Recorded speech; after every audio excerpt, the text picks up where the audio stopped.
Hello again, everyone. In Chapter 8, I wanted to talk to you about a weighty subject. We're going to talk about weight and weight loss and eating disorders a little bit.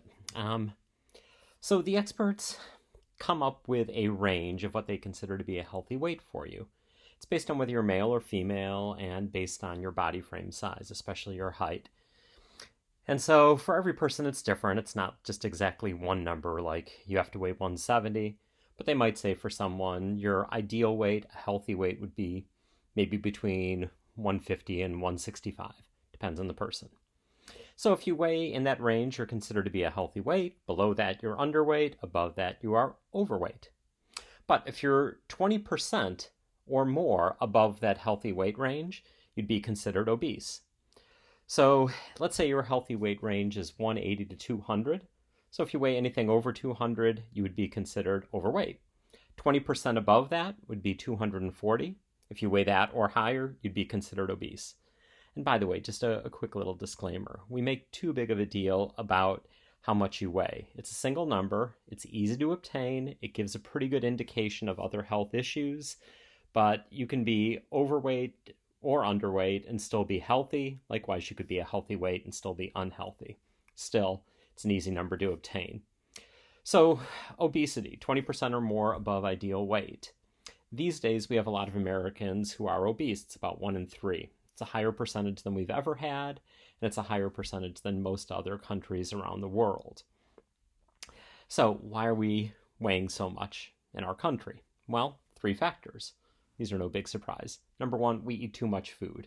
Portions have gotten bigger, and a lot of times we overindulge. Recommendation, drink more water, stop. You don't have to wait until you get full. You can stop before that. It's okay.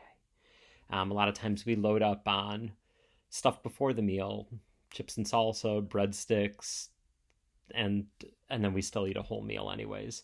Try reducing your portion size, split meals, things like that. Eat from a bowl, not directly from the bag or the box. Second, we eat the wrong foods. We eat foods that are unhealthy. A lot of fast foods, a lot of deep fried foods. And, the definition of what is a healthy food keeps changing. One day they say eggs are good for you, another day they're not so good for you. But you know the basics. If it's deep fried, breaded, it's probably delicious, but probably not the healthiest choice that you can make. Stick to more fruits and vegetables. I need to take that advice too, honestly. And try to avoid deep fried foods. And by the way, just because you think you're eating healthier by getting like a sub from Subway, it's not necessarily healthier, especially by the time you get a lot of meats, cheeses, mayo on there, and so on. The third big problem is that we're not active enough. We sit a lot, okay?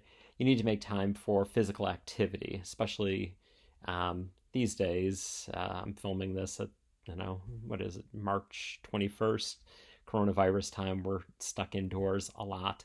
It's really important to keep active, keep moving.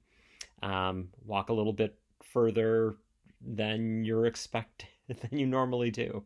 Park a little bit further away, for example, from the building when you walk in. Try to build in more activity into your daily life. Okay? Easier said than done, I realize. And we know in terms of losing weight, diets don't work. They help some people lose some weight for a while. They often put it back on, though. Surgery is an option, but there are risks associated with that. And even when you have surgeries, you still need to change how you're eating and your exercise. So you're kind of right back to where you started from. Anyway, hope that helped. See you next time.